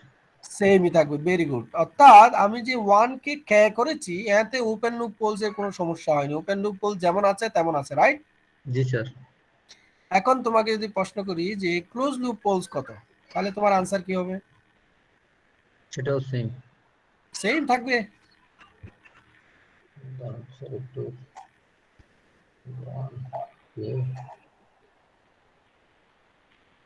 দেখো এটি কি হবে, ওয়ান বাই হবে না কে বাই হবে? স্যার এটা কে বাই হবে স্যার। রাইট, এটা হয়ে যাবে K by s plus one. K by হওয়া, এখানে তুমি যেটা এস প্লাস টু বলছো সেটা আসলে হবে s plus one 1 plus K. K. Very good. তাহলে এখন কি তুমি আমাকে বলতে পারবা যে ক্লোজ লুপ পোলস কত? -1 মাইনাস কে। হ্যাঁ, যেটি তুমি একটু আগে মাইনাস টু বলেছিলে, এটি এখন আর ডাইরেক্ট বলতে পারছো না, এখন বলতে হচ্ছে কি মাইনাস ওয়ান মাইনাস কে। কে। এখন তুমি আমাকে বলো, আমি কি আসলে এখন ক্লোজ লুপ পোলস এর এক্সাক্ট লোকেশন জানি? না স্যার। কেন জানি না? স্যার কে এর মান তো জানি না স্যার। ভেরি গুড, এটাই হচ্ছে এক্সাক্ট আনসার। অর্থাৎ আমি গেইনের মান না জানার কারণে আমি ক্লোজ লুপ পোলস কত সেটি জানি না, রাইট? জি স্যার। কথাটাকে যদি আমি উল্টোভাবে বলি, কথাটি হচ্ছে কোন একটি সিস্টেম গেইন ওপেন লুপ পোলসের উপরে তার প্রভাব না থাকলেও ক্লোজ লুপ পোলসের উপরে তার প্রভাব রয়েছে, রাইট? জি স্যার। তাহলে ওপেন লুপ সিস্টেমটা স্টেবল হলেও ক্লোজ লুপ সিস্টেমটা স্টেবল হতেও পারে, নাও হতে পারে, সেটা কার উপর ডিপেন্ড করবে? কে এর মানের উপরে, গেইনের উপরে। রাইট। আমি যদি এখানে কে এর মান যদি -5 বসাই, তাহলে এস এর মান কত হয়ে যাবে বলো তো? -6। -5 বসাবো কে এর মান, তাহলে এস এর মান -6 স্যার। কে এর মান যদি আমি -5 বসাই, কত আসবে এস এর মান? কে এর মান বসাবো -5। -4 আসবে। আরে ক্যালকুলেট করে বলো, আমি তো মান বলে দিলাম, সূত্রও বলে দিলাম। -5 স্যার। -5 4 বসালে স্যার। মাইনাস মাইনাসে 4 প্লাস স্যার। হয়ে যাবে, তার মানে 4 4। স্যার। 4 স্যার। এখন আমি যদি কমপ্লেক্স প্লেনে চিন্তা করি, খেয়াল করো, একটু আগে যখন গেইনের মান যখন 1 ছিল, গেইনের মান কত ছিল? 1 ছিল। তখন আমার ক্লোজ লুপ পোল ছিল কততে? -2 তে, রাইট? জি। এই যে -2 তে ছিল। আর গেইনের মান যখন আমি -5 করলাম, তখন পোলের মান কত হয়ে গেল? 4। 4। তাহলে তুমি দেখো, এই যে -2 যখন পেয়েছিলাম তখন গেইনের মান ছিল কত? 1, রাইট? জি। আর গেইনের মান যখন আমি হচ্ছে -5 হিসাব করেছি, তখন আমার সিস্টেম 4 হয়ে গেছে, রাইট? জি। এখন এখন তুমি বলো, বাম পাশের অবস্থাটা হচ্ছে স্টেবল অবস্থা, আর ডান পাশের অবস্থাটা হচ্ছে কি? আনস্টেবল অবস্থা, রাইট? এখন তুমি কি বুঝলে? গেইনের মানের উপর বেস করে আমার ক্লোজ লুপ সিস্টেমের পোলস এমন অবস্থা হতে পারে যে আমার সিস্টেমটা স্টেবল থেকে আনস্টেবল হয়ে যেতে পারে, অথবা আনস্টেবল থেকে স্টেবল হয়ে যেতে পারে, রাইট? কথা স্যার কি ক্লিয়ার? ডান পাশের সিস্টেমটা স্যার আনস্টেবল কিভাবে হলো স্যার? আমরা স্টেবিলিটির ডেফিনেশন থেকে জানি যে কোনো একটি পোল যদি রাইট হাফ প্লেনে থাকে, অ্যাটলিস্ট একটা জি। পোলও যদি রাইট হাফ প্লেনে থাকে, তখন আমরা ওই সিস্টেমকে কি আচ্ছা বলি? স্যার, জি স্যার, জি স্যার, বুঝছি স্যার, বুঝছি স্যার। আনস্টেবল বলি, রাইট? আনস্টেবল সিস্টেম, জি স্যার। তাহলে আমরা এখান থেকে কনক্লুশনে কি আসছে? আমরা যে কনক্লুশনটা ড্র করলাম সেটি হচ্ছে কি, গেইনের মানের উপর বেস করে আমার সিস্টেমের ক্লোজ লুপ পোলস, প্রথমে 1 নাম্বার সমস্যাটা হচ্ছে কি, গেইনের মান জানা না থাকলে আমি প্রথমত ক্লোজ লুপ পোলস কত সেটি বের করতে পারবো না, রাইট? জি স্যার। সেটা হচ্ছে 1 নাম্বার। অর্থাৎ ততক্ষণ পর্যন্ত আমি ক্লোজ লুপ পোলস ডিটারমাইন করতে পারবো না যতক্ষণ আমি কার মান জানবো না, গেইনের মান জানবো না। সেকেন্ড হচ্ছে গেইনের মানের উপর বেস করে ক্লোজ লুপ পোল যেই কোনো ভ্যালু হতে পারে, সেটা পজিটিভ, হতে পারে নেগেটিভ, হতে পারে কি পজিটিভ। তার মানে গেইনের মানের উপর বেস করে সিস্টেমটা স্টেবল, আনস্টেবল, মার্জিনালি স্টেবল যে কোনো বিহেভ করতে পারে। Stable, unstable, marginally stable behave করতে পারে। তাহলে এখন মজার বিষয় হচ্ছে এই গেইনের মান এটা তো আর ফিক্সড না, এটা সিস্টেমের অবস্থা অনুসারে এই গেইনের মানটাকে আমাকে বিভিন্ন সময় বিভিন্ন মান ইউজ করতে হবে। কথা রাইট? ঠিক কি না? জি স্যার। জি স্যার। সিস্টেম কন্ট্রোল করার। তাহলে আমাকে টোটাল রেঞ্জের মধ্যে পোলস কেমন হবে, ক্লোজ লুপ পোলস কেমন হবে, টোটাল রেঞ্জের মধ্যে যদি আমি দেখতে চাই যে কেয়ার মানকে আমি কেয়ার যে কোনো পজিটিভ ভ্যালুর জন্য কেয়ার মান 0 থেকে ইনফিনিটি পর্যন্ত, অথবা কেয়ার মান 0 থেকে লেটস সে 1 2 3 4 5 ইনফিনিটি পর্যন্ত আমার সম্ভাব্য কতগুলো ক্লোজ লুপ মানে কেমন কেমন ক্লোজ লুপ পোলের কম্বিনেশন আসতে পারে, এটি যদি আমি বের করি এবং গ্রাফিক্যালি যদি সেটাকে আমি কি করি, রিপ্রেজেন্ট করি। কথা কি বুঝছো? তাহলে তোমাকে কেয়ার মান বললেই তুমি সাথে সাথে পোলস, সিস্টেমের পোলস, ক্লোজ লুপ পোলস কেমন হবে, সিস্টেমটা স্টেবল হবে নাকি আনস্টেবল থাকবে, সব কথা বলতে পারবে না ওই গ্রাফ থেকে? স্যার যা কি বলছেন বুঝি নাই স্যার, যদি আরেকবার বলতে। এর সম্ভাব্য যতগুলো মান সম্ভব, এর মান মনে করো 0 থেকে ইনফিনিটি পর্যন্ত ধরে, এর মান 0 থেকে কত পর্যন্ত, ইনফিনিটি ইনফিনিটি পর্যন্ত। পর্যন্ত ধরে যদি আমি এই সিস্টেমটার যতগুলো সম্ভাব্য ক্লোজ লুপ পোল হওয়া সম্ভব, যেমন মনে করো এর মান 0 ধরলে ক্লোজ লুপ পোলস কত, -2, রাইট জি নাকি? জি। -2 না, -1, -1 স্যার। -1। তারপর এর মান যদি আমি 1 ধরি, ক্লোজ লুপ পোলস কত, 0। -2। 1 ধরলে -2, মাইনাস। কারণ আমি 1 means positive 1, so -1 that means -2, right? তোমাকে সূত্র দেখতে হবে, যে সূত্র অনুসারে বের করতেছি আমি। এখানে যদি কেয়ার মান 1 বসাই তাই -2 হবে না?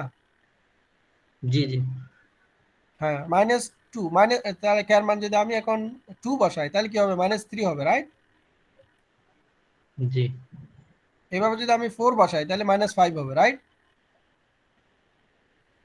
এই যে কেয়ার মান 0 থেকে ইনফিনিটি পর্যন্ত বিবেচনা করে সম্ভাব্য যতগুলো ক্লোজ লুপ পোলস কম্বিনেশন সম্ভব, ঠিক না? এগুলোই তো জি। এরকম যেতে থাকবে। এই সবগুলো পোলসকে যদি আমি একটা গ্রাফের মধ্যে দেখাই, ক্লোজ লুপ এরকম একটা গ্রাফের মধ্যে দেখাই, এখানে যদি দেখাই তাহলে তুমি দেখতে পাচ্ছ এর মান বাড়ার সাথে সাথে ক্লোজ লুপ পোলস কোন দিকে যাচ্ছে, -1 থেকে কোন দিকে যাচ্ছে, ইনফিনিটির দিকে যাচ্ছে, রাইট?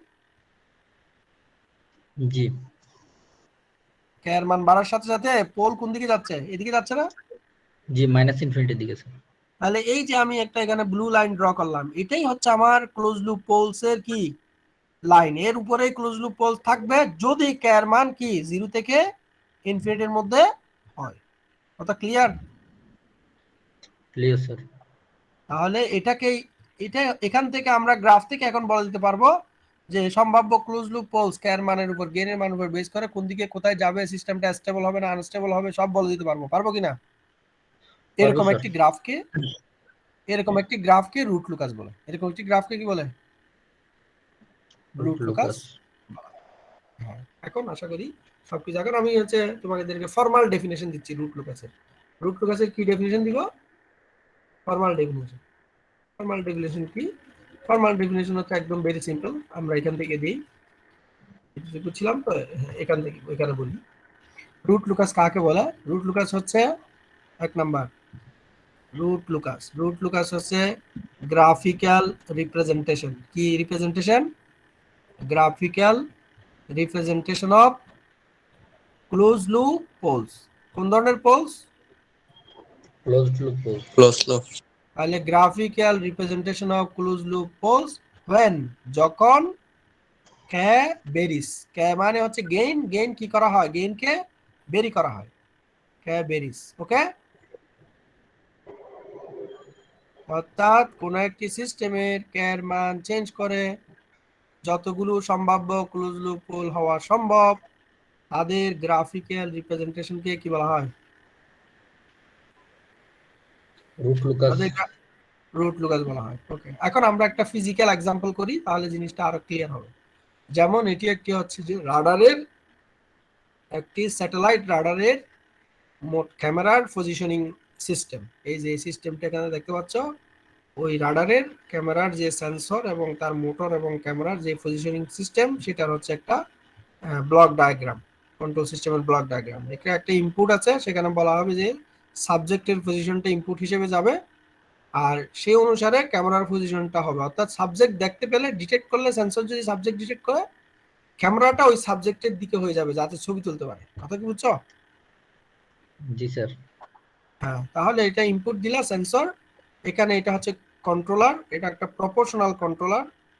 তারপরে এটি হচ্ছে আমার মোটর এবং ক্যামেরার ট্রান্সফার ফাংশন।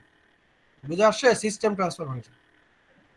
এখানে একটি ইউনিটি ফিডব্যাক সিস্টেম হিসেবে এই সিস্টেমটাকে দেখানো হচ্ছে। আচ্ছা, এখন বলো, রুট লুকাস যদি আমরা ড্র করতে চাই, আমরা কি open loop transfer function use করবো না ক্লোজ লুপ ট্রান্সফার ফাংশন লাগবে? Close loop sir. Close loop লাগবে, কারণ এই সিস্টেমটি, তোমাকে যদি প্রশ্ন করি যে ওপেন লুপ সিস্টেমটি স্টেবল কিনা, বিষয়টা বুঝো। তুমি দেখতে পাচ্ছ এখানে ওপেন লুপ সিস্টেমের ফলস হচ্ছে একটি 0 আর একটি কত -10। তাহলে ওপেন লুপ সিস্টেমটি যদিও কি স্টেবল, ওপেন লুপ সিস্টেমটি unstable. No, negative means stable. Negative means কি? স্টেবল। তোমরা কিছু কথা এলোমেলো বলছো, যার কারণে আমাকে পিছনের একটি বিষয় বলতে হবে এখানে। না স্যার, সরি স্যার, 0 0 জন্য স্যার কনফিউজ হয়ে গেছে। হ্যাঁ, আমি একটু তোমাদেরকে এখানে বলি, এটার নাম কি? এই প্লেনটাকে কি বলে? কার্টেসীয় স্থানাঙ্ক। No no no no no no, আমরা যখন কন্ট্রোল সিস্টেম পড়বো তখন এটা হচ্ছে আসলে কমপ্লেক্স। এটা কমপ্লেক্স প্লেন। এটা কি প্লেন? আর এটা হচ্ছে কমপ্লেক্স আর রিয়েল অথবা এটাকে বলা হয় এস প্লেন। কি plane? S plane sir. S plane অথবা complex plane. S means s equal to হচ্ছে sigma plus j omega, sigma plus or minus j omega. তো সিগমা হচ্ছে রিয়েল পার্ট, জে ওমেগা হচ্ছে ইমাজিনারি পার্ট, এক্স অ্যাক্সিস হচ্ছে real axis, y axis হচ্ছে imaginary axis. এখানে পোলসকে cross চিহ্ন দ্বারা প্রকাশ করা হয়, আর জিরোকে কি দ্বারা প্রকাশ করা হয়? এরকম 0 দিয়ে প্রকাশ করা হয়। বুঝে আসছে? জি স্যার। আচ্ছা, এই প্লেনের ওয়াই অ্যাক্সিস এর বাম পাশের অংশকে বলা হয় লেফট হাফ প্লেন, ডান পাশের অংশকে বলা হয় রাইট হাফ প্লেন। কোন একটি সিস্টেমে যতগুলো পোলস আছে, সবগুলো পোল যদি লেফট হাফ প্লেনে অবস্থান করে, তাহলে সিস্টেমটাকে বলা হয় স্টেবল। অন্তত মনে করো 10টি 20টি পোল আছে, তার মধ্যে শুধু একটি পোল রাইট হাফ প্লেনে আছে, তাহলে ওটাই যথেষ্ট সিস্টেমটি কি হওয়ার জন্য? আনস্টেবল হওয়ার জন্য। আর পোল যদি ইমাজিনারি অ্যাক্সিসের উপরে থাকে, তাহলে ওই সিস্টেমকে বলা হবে কি? Marginally stable. এখন কি ক্লিয়ার সবাই? জি স্যার। হ্যাঁ, এই বিষয়টি এটা তোমাদের মাথা থেকে একটু ছুটে গেছিল, সেজন্য আবার রিভিউ দিলাম। এখন আমরা আমাদের কথায় চলে আসি। আমরা যখন রুট লুকাস নিয়ে আলোচনা করছি, খেয়াল করো, এই সিস্টেমটার ওপেন লুপ যে সিস্টেম, ওপেন লুপ সিস্টেমটা স্টেবল, ঠিক আছে? তাহলে ওপেন জি স্যার। স্টেবল হলেও এটা গ্যারান্টি দেওয়া যাবে না যে এই সিস্টেমের ক্লোজ লুপ সিস্টেমটা কি স্টেবল হবে না আনস্টেবল হবে, সেটা গ্যারান্টি দেওয়া যাবে? সেটা না গ্যারান্টি স্যার। দেওয়া যাবে না, কারণ গেইনের মানের উপর বেস করে ক্লোজ লুপ সিস্টেমটা স্টেবল অপারেশন করতে পারে, আনস্টেবল অপারেশন করতে পারে। কথা ক্লিয়ার? জি স্যার। মানে বিষয়টাকে এভাবে চিন্তা করো, তুমি যখন ভ্যাকসিন নিয়েছো, তাহলে তোমার বডিটা ভ্যাকসিন নেওয়ার আগে মনে করো স্টেবল ছিল। এখন ভ্যাকসিন নেওয়ার পরে তোমার বডিটা স্টেবল অপারেশন করতে পারে, আনস্টেবল অপারেশন করতে পারে। এটা ডিপেন্ড করবে বিভিন্ন প্যারামিটারের উপরে, রাইট? তোমার শরীরের এবং যে ভ্যাকসিনটা নিচ্ছ তার ক্যারেক্টারিস্টিক সবকিছু মিলে সেটার উপরে। অর্থাৎ আমরা যখন একটা মডিফাই করছি, সেই মডিফাই করার কারণে প্রকৃত সিস্টেমটার মধ্যে কোনো চেঞ্জ হচ্ছে না, কিন্তু তার পারফরমেন্সের মধ্যে একটা ইফেক্ট পড়তেছে। সেই ইফেক্টটা হয় স্টেবল হতে পারে, আনস্টেবল হতে পারে। কথা ক্লিয়ার? বুঝে আসছে কিনা? This is the point. এবং এক্ষেত্রে আমরা বলছি রুট লুকাসের আলোচনায় সেটা বলছি কি গেইন হচ্ছে এখানে ইম্পর্টেন্ট প্যারামিটার। সো আমরা যদি এখানে ক্লোজ লুপ ট্রান্সফার ফাংশন বের করি, তাহলে হবে কি k1 k2 divided by s into s plus 10 divided by 1 plus k1 k2 divided by s into s plus 10। Okay? জি স্যার। আর সেখানে যদি আমরা যোগ বিয়োগ করে k1 k2 কে যদি গুণফলটাকে k দ্বারা প্রকাশ করি, এটাই হচ্ছে আমাদের টিএস। এটি কি আমাদের টিএস। টিএস কেন কেন বের করতে হয়েছে? কারণ রুট লুকাস হচ্ছে, আমরা রুট লুকাস বলছি ক্লোজ লুপ পোলের জন্য, সেজন্য ক্লোজ লুপ ট্রান্সফার ফাংশন আমাদের দরকার। বুঝতে পেরেছো? টোটাল ট্রান্সফার জি ফাংশন। এখন এই ট্রান্সফার ফাংশনের মধ্যে আমরা যদি এখন এই যে close loop poles, open loop poles তো জানি 0 এবং 10 হচ্ছে কি ওপেন লুপ পোলস, ঠিক আছে? 0 এবং 10 কি ওপেন লুপ, ওপেন লুপ। 0 এবং -10 হচ্ছে open loop poles. Close loop poles যদি এখন তোমাদেরকে বের করতে বলি, তাহলে এটা সলভ করতে হবে, রাইট? জি স্যার। তাহলে s ইকুয়াল টু হচ্ছে -5 plus minus square root of b square minus 4ac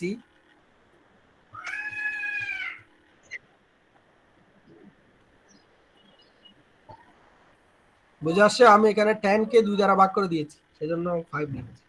বুঝছো কিনা? জি স্যার, বুঝছি স্যার। তাহলে এই সূত্র ব্যবহার করলে এখানে s এর প্রত্যেকটা k এর মানের জন্য s এর কয়টি মান আসবে? 2টি মান আসবে।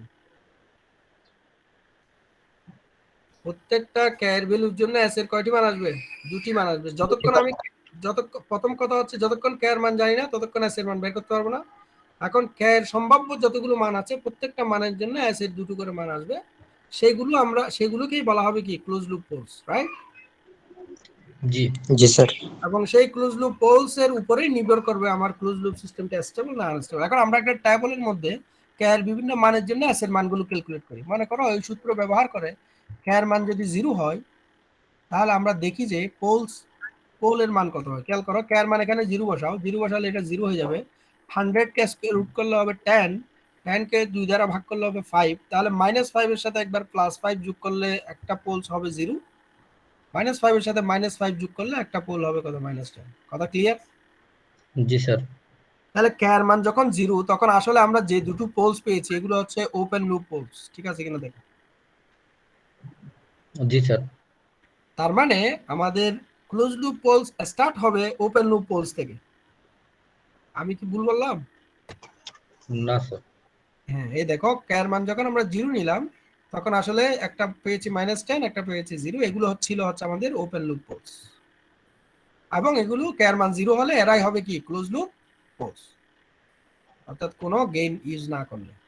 ওকে, এরপর আমরা k এর মান 5 নিলাম। k এর মান 5 নেওয়ার পরে আমরা একটা পোল পেলাম -9 এ আর একটা পোল পেলাম -5.3। এইভাবে k এর মান আস্তে আস্তে আমরা কি করতেছি? ইনক্রিজ করতেছি। এবং আমরা দেখতে পাচ্ছি একটা পোলের মান ধীরে ধীরে কমছে, কমে কমে -5 আসলো, আর একটা পোলের মান বেড়ে বেড়ে -5 আসলো। কথা কি বুঝতে পেরেছ? অর্থাৎ k এর মান যখন 25 তখন দুটো পোলসই কি একই লোকেশনে। এরপরে k এর মান যখন আরো বাড়লো তখন একটা পোল উপরের দিকে চলে গেল আর একটা পোল নিচের দিকে চলে গেল। এই যে দেখো, +j মানে হচ্ছে উপরের দিকে গেছে, -j মানে নিচের দিকে চলে গেছে, কনজুগেট পোল। এভাবে আমরা k এর মান 50 পর্যন্ত দেখলাম। তুমি চাইলে আরো নিতে পারো। এবং এখানে আমরা ডিফারেন্স নিয়েছি 5 5 করে ডিফারেন্স দিয়েছি। তুমি চাইলে 1 1 করে ডিফারেন্স দিতে পারো, মানে k এর মান 0 1 2 3 তোমাকে বেশি নিতে হবে আর কি। বুঝতে পেরেছো? জি স্যার। এখানে আমাদের মেইন টার্গেট হচ্ছে ট্রেন্ডটা বোঝা, একদম অ্যাকুরেটলি সবকিছু বের করা না। কারণ অ্যাকুরেটলি আমরা এইভাবে রুট লুকাস ড্র করি না, আমরা কনসেপ্টটা বোঝার জন্য এইভাবে একটা এক্সাম্পল দিচ্ছি। কথা কি বুঝতে পেরেছো? রুট লুকাস জিনিসটা বোঝার জন্য এক্সাম্পলটা দিচ্ছি, কিন্তু আমরা রুট লুকাস ড্র এইভাবে করবো না। আমরা এইভাবে k এর মান ধরে ধরে বের করবো না, পোলস বের করবো না। আমরা একটা অ্যাজাম্পশনের মাধ্যমেই আমরা গ্রাফটা ড্র করে ফেলবো। বুঝছো কিনা? পরবর্তীতে কিছু সূত্র ব্যবহার করে। সো এখন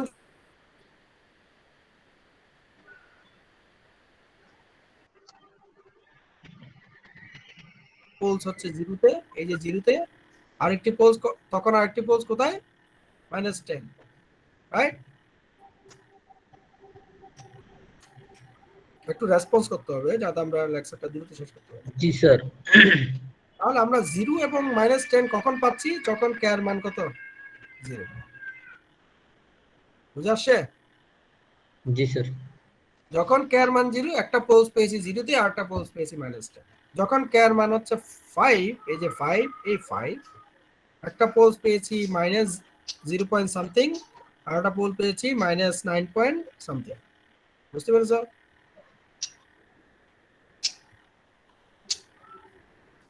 এই যে 9.4 আর এটা হচ্ছে 0.53। এভাবে আমরা যখন কে এর মান 25 বসালাম তখন দুইটা পোলই কোথায়? Same position sir. -5 এ, রাইট? জি স্যার। তাহলে ট্রেন্ডটা কিরকম? ট্রেন্ডটা হচ্ছে কে এর মান যখন বাড়তেছে তখন একটা পোল 0 থেকে -5 এর দিকে যাচ্ছে, রাইট? জি আরেকটা পোল -10 থেকে কোন দিকে যাচ্ছে? -5 এর দিকে যাচ্ছে, ঠিক কি না? তাহলে কে এর মান বাড়ার সাথে সাথে দুটো পোল -5 এ মিলিত হলো। এরপরে যখন কে এর মান বাড়ালাম একটা পোল উপরের দিকে চলে গেল, আরেকটা পোল কোন দিকে চলে গেল? নিচে। নিচের দিকে। কথা কি ক্লিয়ার হলো সবার কাছে? জি স্যার। তাহলে আমরা এখান থেকে দেখতে পারলাম এই যে কন্টিনিউয়াস গ্রাফটা এখানে লিখলাম লাল কালি দিয়ে, যে কন্টিনিউয়াস গ্রাফটা ড্র করলাম, এই কন্টিনিউয়াস গ্রাফটাকে বলা হয় কি? Root locus. কারণ অথবা এই যে ব্লু গ্রাফটা আমি যে লাল কালি দিয়ে ড্র করেছিলাম সেটা এখানে সুন্দরভাবে ছবিতে ড্র করা ব্লু গ্রাফ দিয়ে, ব্লু কালি দিয়ে।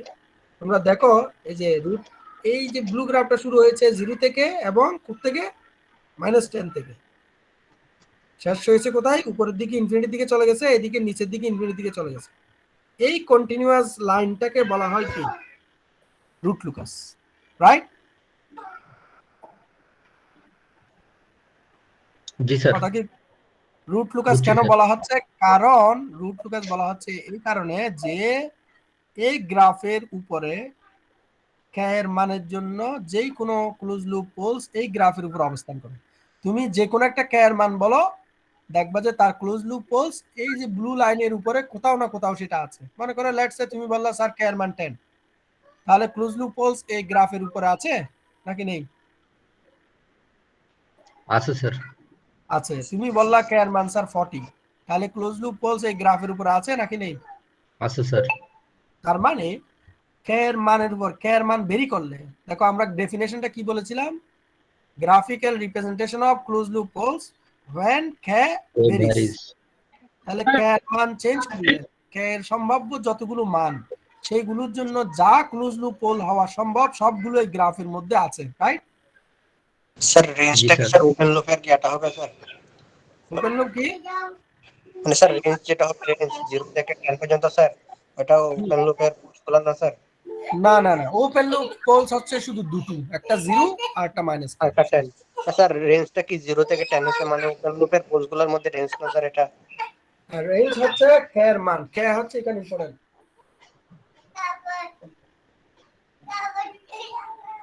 সরি একটু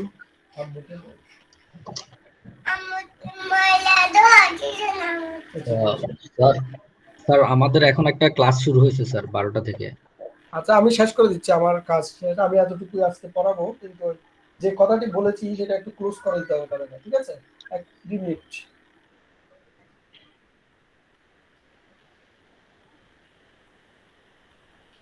আচ্ছা যেটি বলছিলাম, যে প্রশ্ন করেছে একজন, খেয়াল করো এখানে আমাদের ওপেন লুপ পোলস হচ্ছে 0 এবং -10, জাস্ট এতটুকু, বুঝছো? ক্লিয়ার কিনা? জি স্যার। কিন্তু আমাদের কে হচ্ছে সবসময় গ্রেটার দেন 0। কে এর মান কি সবসময়? গেইন এর মান সবসময় কি গ্রেটার দেন 0। 0। তাহলে কে এর মানের উপর বেস করে আমার ক্লোজ লুপ পোলস বিভিন্ন রকম হতে পারে, 1 2 3 4 5 6 7 -1 -5 যে কোনো কি হবে। তাহলে কে এর সম্ভাব্য যতগুলো মান সবগুলো আমরা এখানে কনসিডার করেছি কিনা এই গ্রাফে? জি স্যার। করেছি। করে দেখেছি কে এর মান 0 থেকে ইনফিনিটি পর্যন্ত নিয়ে পোলস গুলো কোন দিক থেকে কোন দিকে যাবে সব এই গ্রাফে চলে আসে না? জি স্যার আসছে স্যার। সেই কারণে এটাকে বলা হয় কি? Root locus. কথা কি বুঝাতে পারলাম নাকি পারিনি? জি স্যার বুঝছি বুঝছি স্যার। স্যার। এইটাই হচ্ছে রুট লুকাস। এবং এখান থেকে আমরা দেখতে পাচ্ছি যে গেইনের মান যাই করো না কেন এই সিস্টেমটা আনস্টেবল হওয়ার কোনো সুযোগ নেই, আছে? না স্যার। কেন কেন এই কথাটি আমি কেন বললাম? স্যার আমরা কে এর মান গ্রেটার দেন 0 ধরছি, তো যার কারণে আমরা সবকিছু কিন্তু আমরা লেফট হাফ প্লেনে পাচ্ছি স্যার। রাইট। কে এর মান যদি গ্রেটার দেন 0 হয় তাহলে এখানে যতগুলো সম্ভাব্য ক্লোজ লুপ পোলস সম্ভব সবগুলো হচ্ছে জি লেফট স্যার। হাফ প্লেন, ঠিক কিনা? জি স্যার। সব লেফট হাফ প্লেনে। সো দ্যাট মিন্স এই সিস্টেমটা গেইনের মানের জন্য কখনো কি হবে না, আনস্টেবল হবে না। সো তুমি ইচ্ছা মতো গেইন সেট আপ করতে পারো, বুঝছো? জি স্যার। সেটা আজকে আচ্ছা যদি আমি স্যার কে এর মান যদি স্যার নেগেটিভ ধরি সেক্ষেত্রে তো আনস্টেবল হওয়ার পসিবিলিটি আছে। হ্যাঁ, যদিও আমি এখানে একটা এক্সাম্পল তোমাদের কনসেপ্ট বোঝানোর জন্য এখানে কে এর মানটাকে কিছুক্ষণের জন্য -5 একটা এক্সাম্পল দিয়েছিলাম কনসেপ্ট জি স্যার। বোঝানোর জন্য, হ্যাঁ হ্যাঁ। কিন্তু আসলে গেইনের মান নেগেটিভ বিবেচনা করা হয় না, নরমালি করা হয় না। বুঝতে পারছো? জি স্যার। ওকে, তো তোমরা রুট লুকাস কাকে বলে, রুট লুকাস কিভাবে, বেসিক রুট লুকাস কিভাবে ড্র করে সেটা বুঝেছো। ভবিষ্যতে আমরা রুট লুকাস আর কখনো এইভাবে ট্যাবল ড্র করে করবো না। আমরা যেটি করব, দেখো আমরা কি করব সেটা আমরা ফর্মালি আগামী ক্লাসে বলবো। এমনি জাস্ট এখানে একটু করে বলে রাখছি, আমরা প্রথমে যেটি করব, ওপেন লুপ পোলস কত ছিল আমাদের ওখানে? স্যার 0 -10। এই যে একটা 0 ছিল আর একটা -10 ছিল। আমরা প্রথমে এই দুটো ওপেন লুপ পোলসকে গ্রাফের মধ্যে দেখাবো, দেখানোর পর আমরা রুট লুকাসের নিয়ম অনুসারে, আমি এখন যে কথাগুলো বলছি সেগুলো তোমাদের বোঝার দরকার নেই, বাট ওই কথাগুলো বলে বলে আমি এই ছবিটা ড্র করব, তখন তোমরা বুঝবে যে সেভাবে ভবিষ্যতে ড্র করো। রুট লুকাস সব সময় ওপেন লুপ পোলস থেকে শুরু হবে এবং 0-তে গিয়ে শেষ হবে, 1 নাম্বার। 2 নাম্বার বিষয়টি হচ্ছে, এটা 1 নাম্বার। 2 নাম্বার বিষয়টি হচ্ছে সিস্টেমে যতটি পোলস থাকবে অটোমেটিক ততটি 0 আছে। তো যদিও 0 দেখা যাচ্ছে না, তাহলে দেখা না গেলে সেই 0গুলো ইনফিনিটিতে আছে। সো রুট লুকাস পোল থেকে শুরু হয়েছে, একটা পোল থেকে ওপেন লুপ পোলস থেকে শুরু হয়ে বামে যাচ্ছে, আর একটা পোল থেকে শুরু হয়ে রুট লুকাস ডানে যাবে। এই ডানে যাবে না বামে যাবে সেটাও একটা নিয়ম মেনটেন করে। তাহলে আমি দুটো নিয়ম বলেছি। 3 নাম্বার নিয়ম হচ্ছে সব সময় বেজোড় সংখ্যক পোলস থেকে রুট লুকাস বামে যাবে। বেজোড় সংখ্যক পোলস মানে এই যে 0 যেটি, সেটা হচ্ছে 1 number poles. 1 number poles means এটা অড নাম্বার পোলস, সেখান থেকে রুট লুকাস বামে যাবে। সো স্বাভাবিকভাবে এই পোলস থেকে রুট লুকাস জোড় সংখ্যা থেকে ডানে যাবে, স্বাভাবিক অবস্থায়, অস্বাভাবিক অবস্থায় না। আচ্ছা, তাহলে ডানে গিয়ে তারা পরস্পর একটা বিন্দুতে মিলিত হবে, কারণ এদের মাঝখানে কোনো 0 নেই। আছে, এরা পরস্পরের সাথে কোনো একটা পয়েন্টে মিলিত হয়ে রিয়েল অ্যাক্সিস থেকে বের হয়ে ইমাজিনারি অ্যাক্সিসের মাধ্যমে ইনফিনিটির দিকে চলে যাবে। এই যে ইনফিনিটিতে যেহেতু 0 আছে, আমি বলেছি এখানে যেহেতু কোনো 0 দেখা যাচ্ছে না, ফিনিট 0 দেখা যাচ্ছে না, সো সেই 0গুলো কোথায় আছে? ইনফিনিটিতে আছে। ইনফিনিটিতে গিয়ে রুট লুকাস শেষ হবে। তাহলে আমার এই বর্তমানে আমি যে নিয়মগুলো 3টা বা 4টা বা 5টা নিয়ম বলে এই যে গ্রাফটা ড্র করলাম, এই গ্রাফটা আর আগে আমরা যে রিয়েল মান ইউজ করে ড্র করছি একই না? কাছাকাছি তো? জি স্যার। তাদের শেপ সেম, কিন্তু আমি এক্স্যাক্টলি জানি না সেটা কি -5 থেকে বের হবে না কত থেকে বের হবে, সেটা আমি জানি না। এই যে এক্স্যাক্টলি কোন পয়েন্ট থেকে বের হবে, এটা কি সোজা উপরের দিকে যাবে, না এইভাবে যাবে, নাকি এইভাবে যাবে, সেটা ডিপেন্ড করবে আমার কিসের উপরে। এইভাবে যাবে না এইভাবে যাবে, সেগুলো হচ্ছে যে আমার রিফাইনমেন্ট, এটাকে বলা হয় রুট লুকাস রিফাইনমেন্ট। তাহলে আমরা আগামী ক্লাসে দুটো জিনিস শিখবো, একটা হচ্ছে রুট লুকাস ড্রয়িং, আর একটা হচ্ছে কি রুট লুকাস রিফাইনমেন্ট। রিফাইনমেন্ট মানে এক্সাক্ট পয়েন্টগুলো ক্যালকুলেট করা, প্রথমে ড্র করে ফেলবো, তারপরে কি করব? রিফাইন করব, বুঝছো? জি sir. Okay, thank you all, তোমাদের সবাইকে ধন্যবাদ। স্যার স্যার স্যার একটা কথা ছিল স্যার। জি জি, স্যার আমি স্যার 10 তারিখে স্যার অ্যাটেন্ডেন্সটা দিতে পারি না। আচ্ছা, অসুবিধা নেই, অ্যাটেন্ডেন্স দিতে না পারলে দিবা, অ্যাটেন্ডেন্স অন করে দিচ্ছি। তুমি কে আমার ওই 10 তারিখে স্যার একটু ইয়া দিয়ে দেন, পারমিশন দিয়ে দেন স্যার।